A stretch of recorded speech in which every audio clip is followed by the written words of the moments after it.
Bon, on va parler d'un sujet qui souvent... On n'aime pas trop ce sujet-là, mais bon. Le titre de mon message, c'est « L'enfant de Dieu doit-il souffrir ?»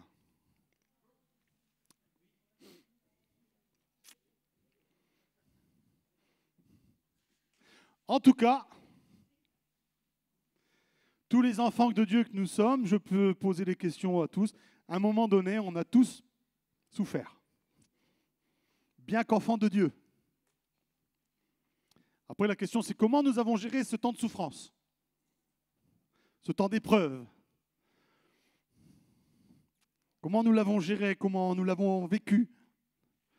Est-ce que pendant ces temps-là, nous étions tous encore à dire « Dieu est bon !»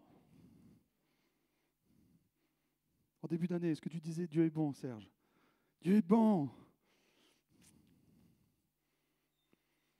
Mais comme on dit, c'est devant le mur qu'on voit le maçon. Amen. Ah, je savais que j'aurais pas trop d'amen ce matin. Allez, on va prendre une parabole de Jésus que l'on connaît tous. Il me semble qu'on a entendu il n'y a pas longtemps. Dans Luc 15, à partir du verset 11, c'est la parabole de l'enfant prodigue. Donc jusqu'au verset 24. D'ailleurs, ok. Alors il dit encore, un homme avait 2 fils. Le plus jeune dit à son père, « Donne-moi, père, mon père, donne-moi la part de bien qui doit me revenir. » Et le père leur partagea son bien. Peu de jours après, le plus jeune fils, ayant tout ramassé, partit pour un pays éloigné, où il dissipa son bien en vivant dans la débauche. Lorsqu'il eut tout dépensé, une grande famine survint dans ce pays, et il commença à se trouver dans le besoin. Il alla se mettre au service d'un des habitants du pays. Il l'envoya dans ses champs garder les pourceaux. Il aurait bien voulu se rassasier des cas rouges que mangeaient les pourceaux, mais personne ne lui en donnait. Étant rentré en lui-même, il se dit, « Combien de mercenaires chez mon père ont du pain en abondance. Et moi ici, je meurs de faim. Je me lèverai, j'irai vers mon père, et je lui dirai, mon père, j'ai péché contre le ciel et contre toi. Je ne suis plus digne d'être appelé ton fils. Traite-moi comme l'un de tes mercenaires. » Et il se leva, et il alla vers son père. Comme il était encore loin, son père le vit et fut ému de compassion. Il courut se jeter à son cou et le baisa. Le fils lui dit, « Mon père, j'ai péché contre le ciel et contre toi. Je ne suis plus digne d'être appelé ton fils. » Mais le père dit à ses serviteurs, « Apportez vite la plus belle robe et l'en revêtez. Mettez-lui un anneau au doigt et des souliers aux pieds. Amenez le veau gras et tuez-le. Mangeons et réjouissons-nous, car mon fils que voici était mort et il est revenu à la vie. Il était perdu et il est retrouvé. » Et ils commencèrent à se réjouir. Amen. On va arrêter là. C'est juste ce dont on a besoin ce matin. En tout cas, c'est le message que Dieu m'a mis au cœur. Amen. Qu'est-ce qu'on voit?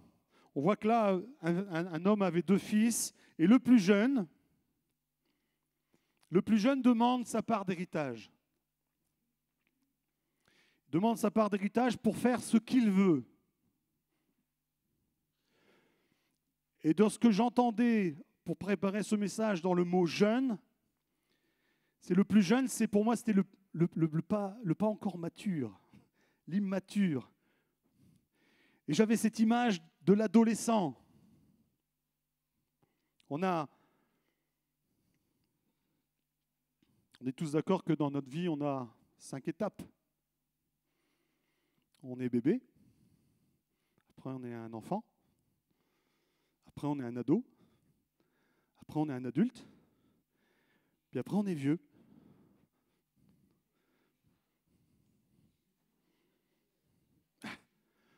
Après, vous pouvez le prendre comment? Ah, il y en a qui prennent le mot vieux pour une insulte. Je ne comprends pas pourquoi. C'est un mot comme un autre. Il n'y a rien d'extraordinaire là-dedans. De toute façon, qu'on change. C'est un peu comme. Je sors, je fais une petite parenthèse. C'est comme quand les hôtesses de caisse me reprenaient à Leroy Merlin pour dire non, on ne dit pas caissière, on dit hôtesse de caisse. Je fais ouais, tu gagnes plus. Le boulot, il reste le même, et ton salaire, il reste le même. Qu'on dise caissière ou hôtesse de caisse, mais ça fait mieux, hôtesse de caisse. Voilà. Les personnes âgées, ça fait mieux que les vieux. Bon. Bref, je ferme la parenthèse.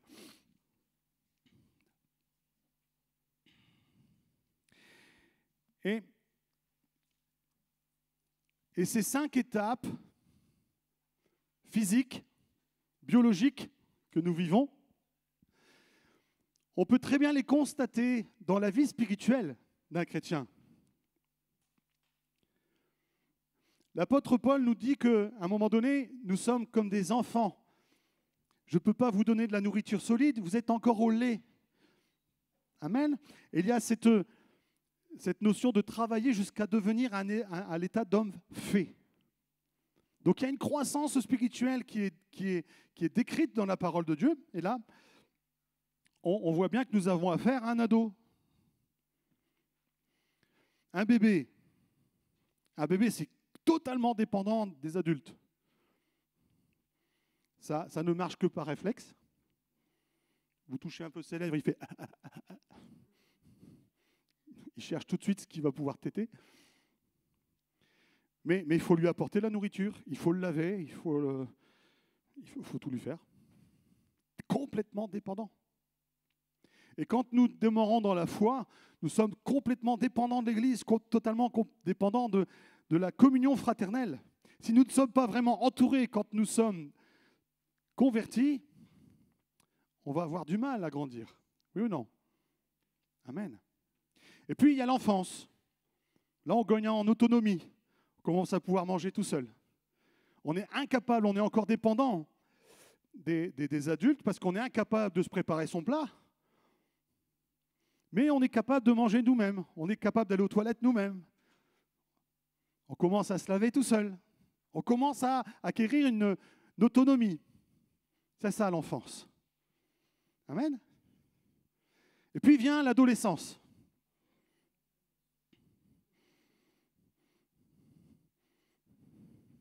C'est pas dirigé contre toi, Mathias. Non, non. Je te promets. C'est tombé comme ça dans le sujet. Je me suis dit, le pauvre, il va encore prendre.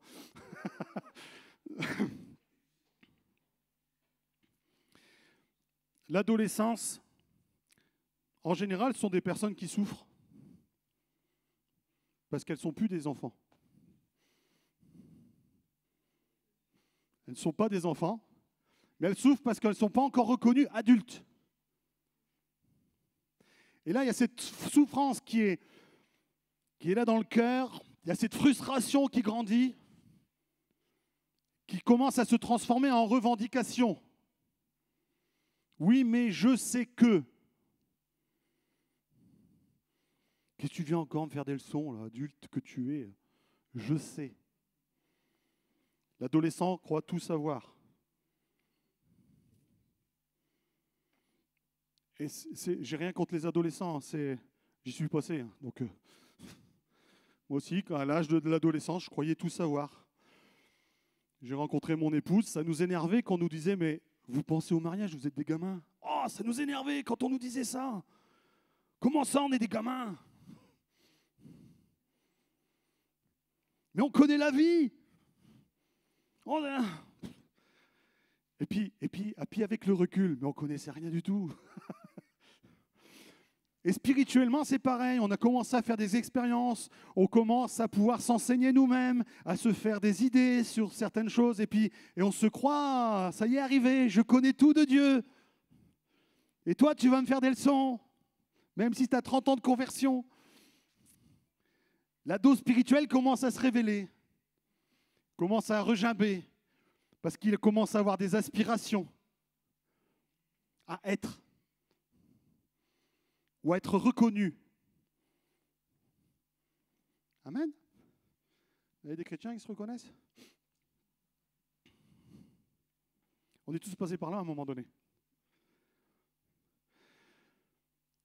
On connaît tous la petite blague. Il y en a qui disent « Ah, moi j'ai 20 ans de conversion. » Non, tu as 20 fois 1 an. Parce qu'ils n'ont pas grandi en maturité. Ils sont restés des gamins. Et donc là, nous sommes à ce jeune qui, je pense, doit nourrir une frustration d'être chez son papa, de ne pas être reconnu. Ouais, le grand, il a toutes les responsabilités. Puis moi, donc j'ai le droit à un héritage. Donne-moi ma part. Je vais faire ma route. Je vais vous montrer comment on fait la vie. C'est pas dit comme ça en général. Il n'y a jamais un ado qui nous dit ça comme ça. Mais le fond du cœur, il est comme ça. C'est ce qu'il exprime en tout cas. Je sais mieux, je vais savoir. Amen. Les vieux, ils ne comprennent rien. Ils sont rabat-joie. Moi, je sais. Moi, je suis jeune. Je vais leur montrer. Amen. On est tous passés par là. Enfin, je l'espère. Parce que cette revendication, cette prise de position spirituelle, Dieu va se comporter comme dans cette parabole, comme le Père qui est dans cette parabole. Il ne va pas s'opposer à nous. Tu veux courir, tu veux nous montrer que tu es grand. Vas-y. Prends ton héritage, vas-y. Va. Le Père sait très bien par quoi tu vas passer.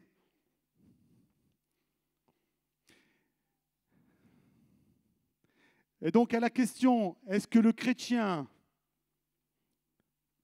est-ce que l'enfant de Dieu doit souffrir? Oui. Romains 8, versets 15 à 17. Et vous n'avez pas reçu un esprit de servitude pour être encore dans la crainte, mais vous avez reçu un esprit d'adoption par lequel nous crions « Abba, Père ». Oh, je suis enfant de Dieu. L'Esprit lui-même rend témoignage à notre esprit que nous sommes enfants de Dieu.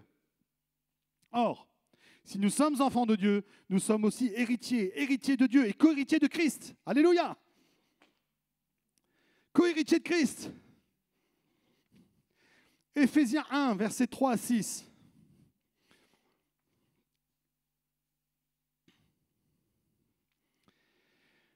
Éphésiens 1, versets 3 à 6. Béni soit Dieu, le Père de notre Seigneur Jésus-Christ, qui nous a bénis de toutes les bénédictions spirituelles dans les lieux célestes en Christ. En lui, Dieu nous a élus avant la fondation du monde pour que nous soyons saints et irrépréhensibles devant lui. Nous ayant prédestinés à son amour, à être ses enfants d'adoption par Jésus-Christ, selon le bon plaisir de sa volonté, à la louange de la gloire de sa grâce, qu'il nous a accordée à son bien-aimé. Amen.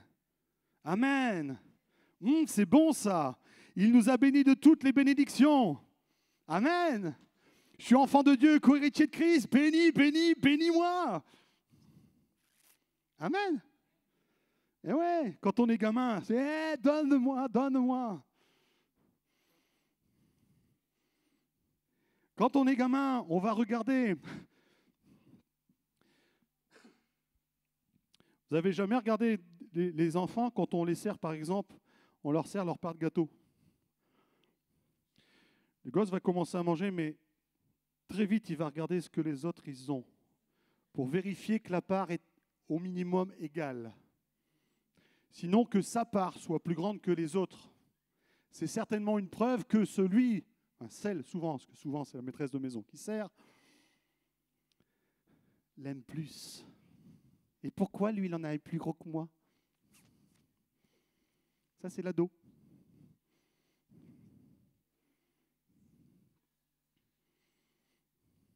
L'ado revendique. Vous ne vous souvenez pas? Je ne sais pas. Il n'y a pas que l'ado, oui. Mais est-ce que tu as grandi? C'est ça. Voilà. La question, elle est là ce matin.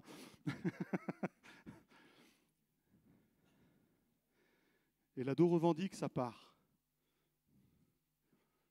Il y avait une pub qui passait il y a quelques années.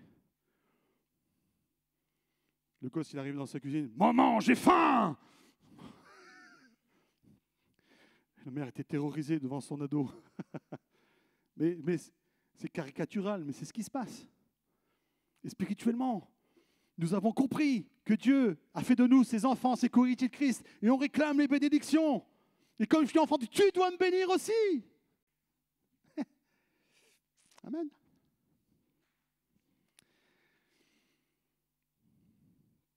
Mais spirituellement, nous devons passer par les différentes étapes. Et ce que Dieu attend, c'est que nous devenions des adultes spirituels. Des personnes posées, qui vont plus revendiquer quoi que ce soit, qui vont sagement s'attendre après Dieu, et qui, au fur et à mesure, vont avancer à l'âge de la vieillesse, vont devenir ces personnes remplies de sagesse. Amen. Mais pour cela, il faut qu'on passe par des temps de souffrance. Parce qu'on n'est pas câblé, on n'est pas programmé pour naturellement se remettre en question. Il faut qu'on passe par ces temps de souffrance pour qu'on puisse amener à être réfléchi. Mon Père, donne-moi ma part, la part de bien qui me revient. Donc le Père n'a pas rechigné, il laisse passer. Vous savez, mais combien de fois je l'ai entendu? Mais pourquoi Dieu a permis ça? Pourquoi Dieu permettrait ça? Parce qu'on a besoin de ces temps de souffrance. Attention, je ne dis pas que ceux qui sont que toutes les souffrances sont dues à cela. On ne va pas faire d'amalgame. Mais nous avons besoin d'un temps de souffrance, d'un temps d'épreuve pour pouvoir évoluer dans notre mentalité, dans notre identité d'enfant de Dieu. Luc 15, versets 11 à 19. Étant rentré en lui-même, il se dit combien de mercenaires chez mon père ont du pain en abondance. Et moi, ici, je meurs de faim. Je me lèverai et j'irai vers mon père et je lui dirai, mon père, j'ai péché contre le ciel et contre toi. Je ne suis plus digne d'être appelé ton fils. Traite-moi comme l'un de tes mercenaires. Ce jeune homme est arrivé à cette condition de repentance et de retour sur lui-même. Mais il a fallu qu'il tombe. Il a fallu qu'il en bave pour arriver à cet état des cœurs. Tant qu'il n'en avait pas bavé, il était avec ses œillères. Amen. Et nous devons passer par ces temps d'épreuve, par la moulinette de Dieu. Parce que le Père, quand il a laissé partir son fils, il savait très bien ce qui allait se passer. Donne-moi mon héritage, je vais faire ma vie, je ferai mieux que toi. Lol. Il paraît que c'est déjà dépassé ça. Si tu dis lol, c'est que t'es vieux. Ah, il faut les suivre, il faut les suivre. Mais le père savait très bien, il savait très bien que le gamin, avec son manque de maturité, il allait faire n'importe quoi de sa vie. Le gars, il est arrivé sans aucun effort, avec un héritage. Mais le gars, qu'est-ce qu'il a fait? Il a mené la grande vie, la débauche.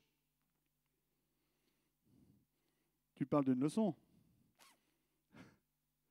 Il a fallu qu'il touche le fond, qu'il se retrouve sans rien. Lui qui avait hérité de sa part d'héritage, qui n'avait plus besoin. Il avait tout ce qu'il fallait pour vivre. Il avait juste à gérer. En un rien de temps, il s'est retrouvé à garder des pourceaux, à avoir faim. Lui qui était riche de son héritage, il avait faim. Quand il est arrivé avec son héritage, j'imagine bien, ça arriverait aujourd'hui, le gars il irait en boîte, la jet set et tout. Ouais. Mais le monde est ainsi. Tant que tu as de l'argent, puis de la prestance, ça y est, tout le monde te suit. Dès que tu n'as plus rien. Il était seul. Quand il n'avait plus aucun sou, il était seul. Quand tu n'as plus d'argent, plus de pouvoir, plus de situation sociale, très vite, c'est là que tu vois où sont tes amis. Amen. Là, tu vois que 5 doigts, t'en as même trop pour les compter.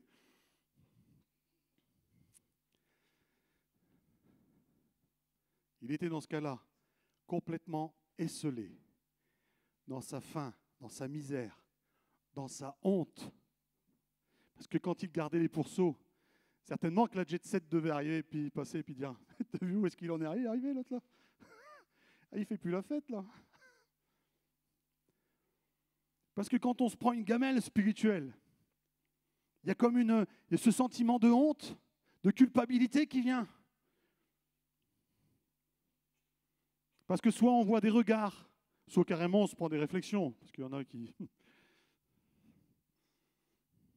Ben alors, t'avais pris ton indépendance? T'as cru que t'allais révolutionner le monde? Il y en a qui ne se gênent pas pour nous faire les réflexions quand nous sommes dans le creux. Oui ou non? Mais on en a besoin. C'était la volonté du Père. Parce qu'il aimait ce jeune fils. Il fallait que ce jeune fils puisse grandir. Il en était incapable de pouvoir évoluer tout seul. Il fallait qu'il passe par ce temps de souffrance, par cette déchéance. Amen. Il a pu rentrer en lui-même. C'est par ces souffrances qu'il a été libéré.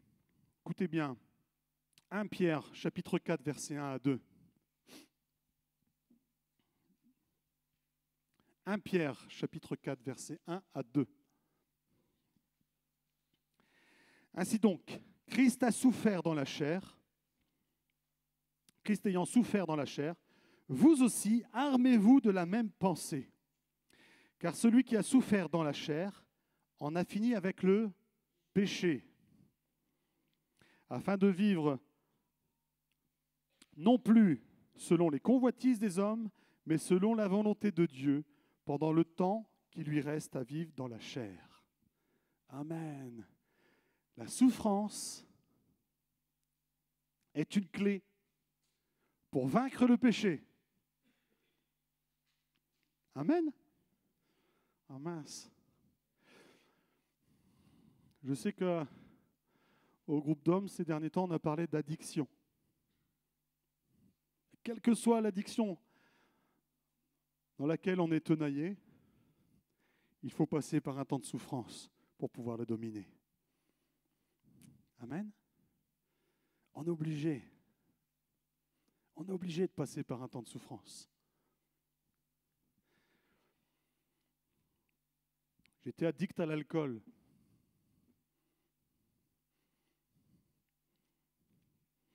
Deux, 3 comas éthyliques par semaine. Mais à ne plus savoir ce qui s'est passé, par exemple, entre 22h et 4h du matin. Le noir total. Et quand on me racontait ce que j'avais fait la veille, le lendemain, c'était pas glorieux. Souvent, c'était bagarre, c'était... Bref. Et quand j'ai rencontré Christ, pendant un temps, ça a continué. Et je ne comprenais pas. Je dis, mais je croyais que j'étais libéré de tout. Mais c'était plus fort que moi. Cette addiction me tenaillait. Il a fallu que je tombe bien bas, bien cassé, bien brisé, pour que je puisse vraiment rentrer dans cette attitude de repentance et d'achever pleinement cette nouvelle naissance. Amen. Nous avons besoin de ce temps. Tant qu'on ne souffre pas, tant qu'on n'a pas mal, on est incapable de se remettre en question. On est bien. Nous avons tous ce point en commun. Quand Christ est venu dans notre vie, en général, nous étions en souffrance. D'ailleurs, Jésus n'a-t-il pas dit qu'il était venu pour ceux qui étaient malades, les perdus? Il n'est pas venu pour les bien portants. Les bien portants se disent, moi j'ai pas envie, j'ai pas besoin de Dieu. Tout va bien dans ma vie.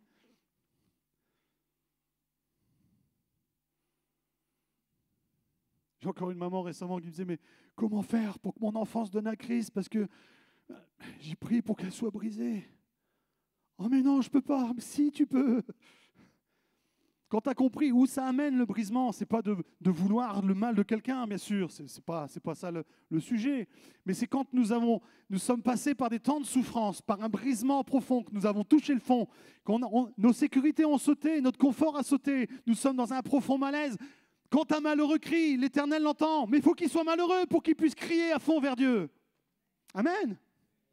Et oui, il y a toujours une condition.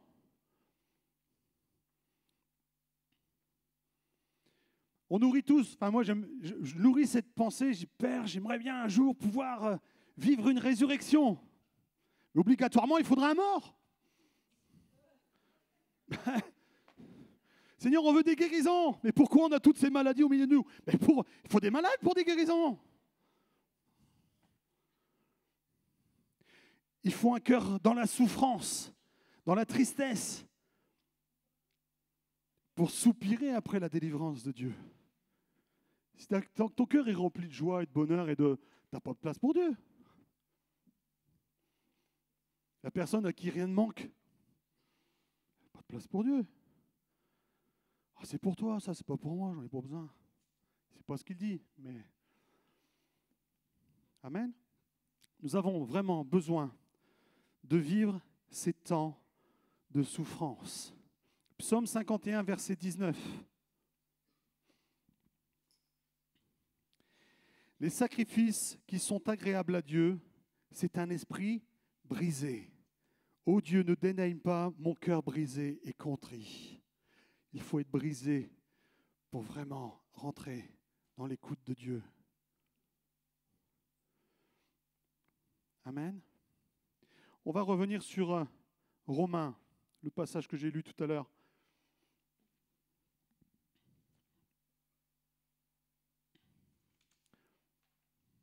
Romains 8, verset 17. Or, si nous sommes enfants, nous sommes aussi héritiers, héritiers de Dieu et co-héritiers de Christ. Et je m'étais arrêté là. Regardez comment il finit ce verset. Si toutefois, nous souffrons avec lui, afin d'être glorifiés avec lui.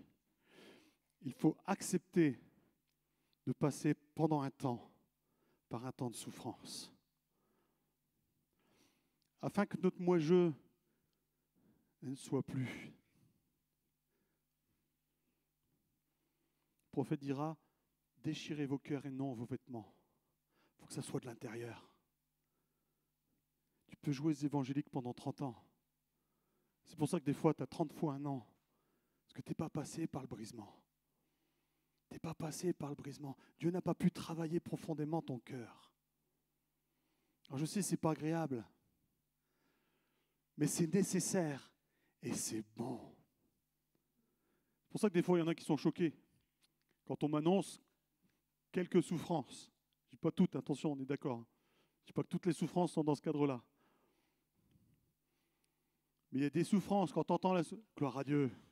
Oh, ben ça ne va pas, non. Si, tu verras, Dieu va pouvoir travailler. Il faut discerner les souffrances par lesquelles nous passons. Amen. Si toutefois nous souffrons avec lui, afin d'être glorifiés. Revenons à Luc 15 au verset 21. Une fois que nous avons touché le fond, que nous sommes bien brisés, nous sommes dans la capacité d'être mon Père. J'ai péché contre le ciel et contre toi. Je ne suis plus digne d'être appelé ton fils. Amen. Et là, Dieu nous envoie promener. Non. La parabole de Jésus n'est pas dite au hasard. Il dit bien que le Père, il n'était pas en train de bosser, en train de faire ses œuvres. Non, il était précisément en train d'attendre le retour de son jeune garçon, son jeune homme. Le jeune ado était devenu un homme. Il attendait son enfant qui était brisé, qui n'avait plus rien. Il savait qu'il allait revenir. Et le désir du Père, c'est que Une fois que le brisement est là, que nous puissions revenir dans sa présence. Et il ne nous attend pas comme un père fouettard, comme un père terrestre. Quel père ici, sérieux? Moi, mon fils me demande sa part d'héritage. Il s'en va faire n'importe quoi. Je peux vous dire que quand il revient,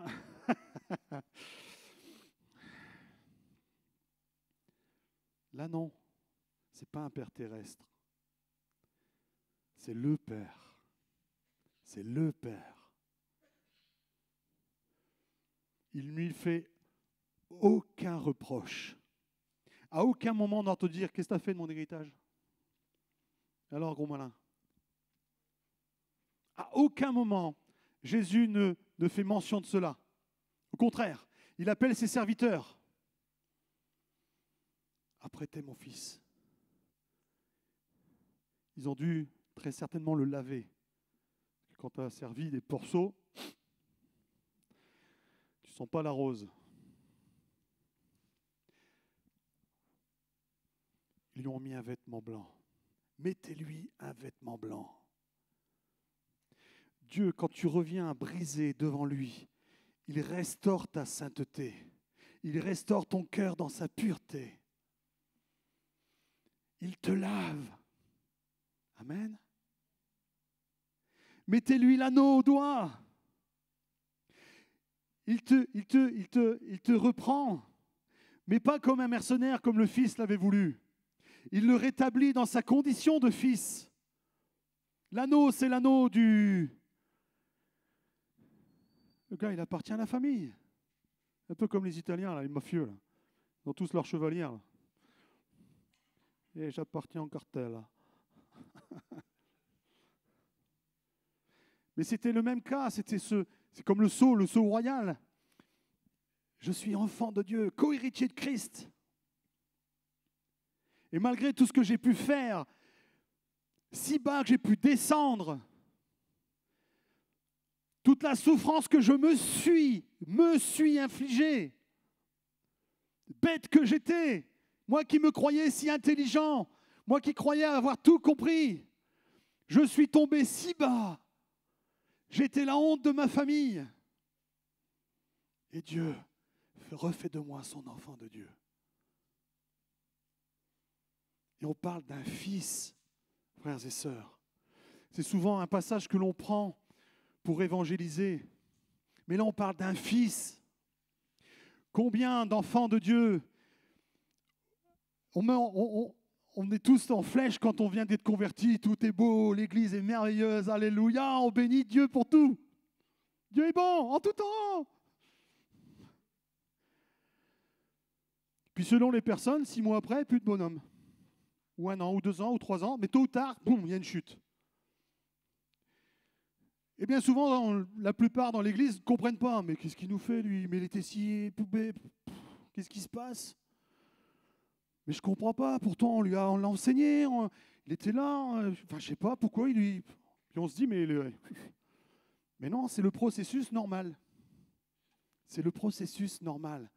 Il faut ce temps de désert, ce temps de mise à part. On met à part pour transformer. Alléluia. C'est comme un minerai que Dieu a récolté, mais le minerai, il faut qu'il passe au feu pour faire ressortir tout le métal qu'il y a dedans. Il faut passer dans le feu, dans le creuset de Dieu. Amen. Puis après, il y aura tout des temps de petites souffrances dans la vie. Parce qu'après, il faut passer sur l'enclume de Dieu pour qu'il nous transforme, qu'il nous fasse à l'outil qu'il veut qu'on soit. Eh oui. Amen. Je savais que je n'aurais pas beaucoup d'amen ce matin. Mais c'est la vie. Que tu sois d'accord ou pas, moi, mon but ce matin, c'est de te rappeler que tu seras obligé d'y passer. Donc, autant que tu saches que c'est bénéfique pour toi et que l'important, c'est comme le fils, c'est de se rappeler, mais chez papa, j'étais bien. Chez mon père, j'étais bien. Et de savoir que Dieu, il patiente. Il attend. Il attend que tu reviennes. Et Jésus précise bien que le gosse, il arrive, il commence à se rebeller, j'ai péché contre toi. Mais l'autre, il arrive, il le prend par son cou. Il est précisé qu'il était ému de compassion. Quand tu reviens, tu touches le cœur du Père. La Bible dit qu'il y a plus de joie dans le ciel pour... Amen. Amen. Donc ne mettons pas un fardeau sur ceux qui commencent à partir en vrille. Discernons. On fait quoi? Déjà dans la position où je suis. Suis-je légitime par rapport à la personne d'aller le reprendre? Ne soyons pas comme ces amis de Job qui sont arrivés avec leurs leçons. Et... Quand on écoute ce qu'ils disaient, ils avaient quasiment tous raison. Il y avait plein de vérités dans ce qu'ils disaient. Il y avait beaucoup de choses sensées dans ce qu'ils disaient. Mais ça a servi à quoi? Quand la personne est en train de faire son temps d'épreuve, mais tu peux lui donner toutes les leçons du monde.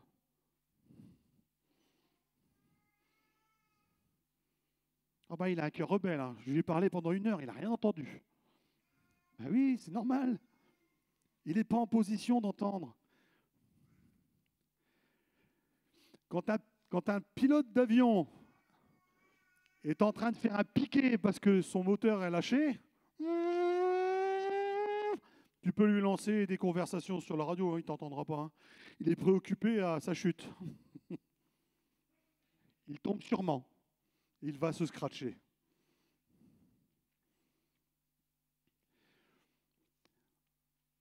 Paul a dit, soyez mes imitateurs comme je suis moi-même de Christ. Amen. Alors faisons comme Christ. Faisons comme le Père. Attendons le retour de cet enfant. Et quand il revient, accueillons-le avec compassion. T'as péché, moi aussi je suis déjà passé par là. C'est normal. Allez, viens. Viens, on retourne ensemble. C'est reparti. Papa est là. Il va te restaurer. Amen. Soyons ensemble à nous encourager les uns les autres, à nous exciter à rester dans la présence de Dieu. Nous avons besoin, plus que jamais, de nous encourager là-dedans. Et on voit que le Père, et là je vais demander aux frères de commencer à préparer la Sainte Seine, enfin les frères ou personnes, parce que des fois maintenant il y a des couples.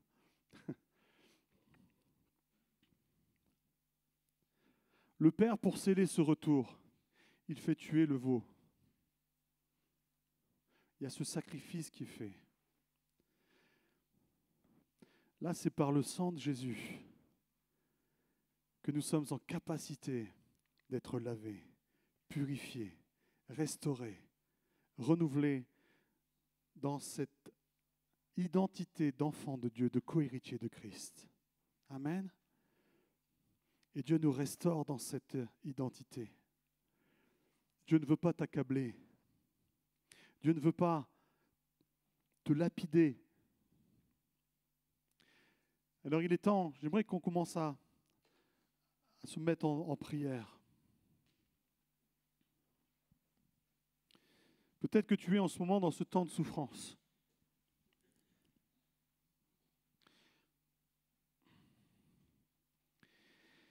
Et en général, pour l'avoir vécu, il y a un immense déni. Mais au fond de soi, on sait que ce temps de souffrance, c'est Dieu qui le conduit. C'est Dieu qui travaille nos cœurs. On est dans le déni, on veut qu'on continue à en faire à notre tête, en bon ado spirituel.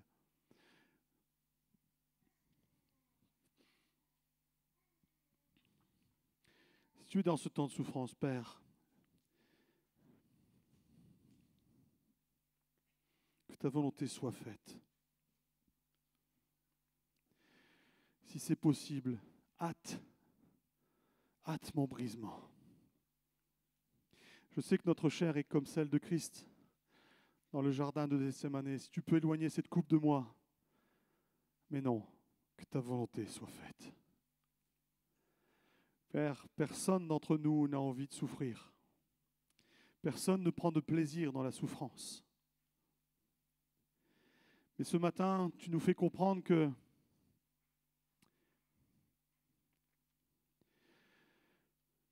comme une femme enceinte, on sait que ça va finir par des souffrances pour donner la naissance. On sait que ça va être dur. Mais quel bonheur. Parce que c'est l'adulte qui va ressortir derrière.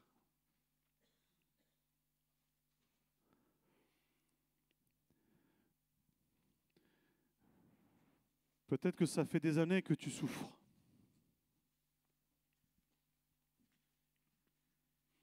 Pose-toi cette question. Es-tu à un moment donné mis dans la même condition que ce jeune homme? Le brisement ne sert à rien si tu ne rentres pas en toi-même pour te remettre en question et revenir repentant devant le Père. Beaucoup sont restés dans ce parking de souffrance et attendent que le Père vienne à eux pour aller les chercher. Mais il faut que tu reviennes auprès du Père. C'est toi qui es parti, c'est à toi de revenir. Tu connais le chemin, le Père t'attend, mais il faut que tu reviennes. Lève-toi et reviens auprès du Père. Reprends le chemin de la prière, reprends le chemin de la parole de Dieu. Pardonne, demande pardon à Dieu d'avoir péché contre lui, contre peut-être l'Église ou certains membres de ta famille. Repens-toi, remets-toi en question et laisse le Père te restaurer. Laisse le Père te purifier. Certains sont restés sur le parking aussi de la culpabilité parce que eux n'auraient jamais pardonné un tel acte. Donc ils se disent, c'est impossible que Dieu puisse me pardonner. Balaye cette pensée. On voit bien que le Père attend que tu reviennes et il est déjà ému de compassion pour toi. Son désir, c'est de te restaurer. Ce n'est pas que tu restes sur cette voie de garage. Ce n'est pas que tu restes dans la souffrance. Ce n'est pas que tu restes dans la culpabilité. Même si tu as dilapidé les richesses, les dons qu'il avait mis en toi, même si tu as bradé la confiance qu'il avait mis en toi, peut-être il y a quelques années tu servais, peut-être que Dieu t'a utilisé avec zèle, mais parce que tu as revendiqué, parce que tu t'es levé, tu es passé par ce brisement. Dieu veut te restaurer. Il ne veut pas que tu reviennes comme un mercenaire, mais que tu sois de nouveau son fils, avec cette robe blanche, cet anneau, ces souliers, afin que ton pas puisse revenir selon sa volonté. Et c'est possible parce que Jésus a payé le prix. Jésus a payé le prix de ton péché. Merci Père pour tant d'amour, pour tant de compassion, pour tant de miséricorde. Merci parce qu'on voit qu'à travers cette parabole, tu es prêt. Dès lors où nous serons revenus, le cœur repentant vers toi, tu es prêt à nous rétablir. Tu es prêt à de nouveau nous faire confiance. Nous qui avons tout fait pour te déplaire. Merci Père. Quelle grâce. On veut prendre la Sainte Seine en se rappelant que c'est possible parce que Jésus est mort pour nous. Amen. Je vous invite à vous lever. Je vous demande au groupe de louanges de venir prendre place, mais passez par la Sainte Seine avant.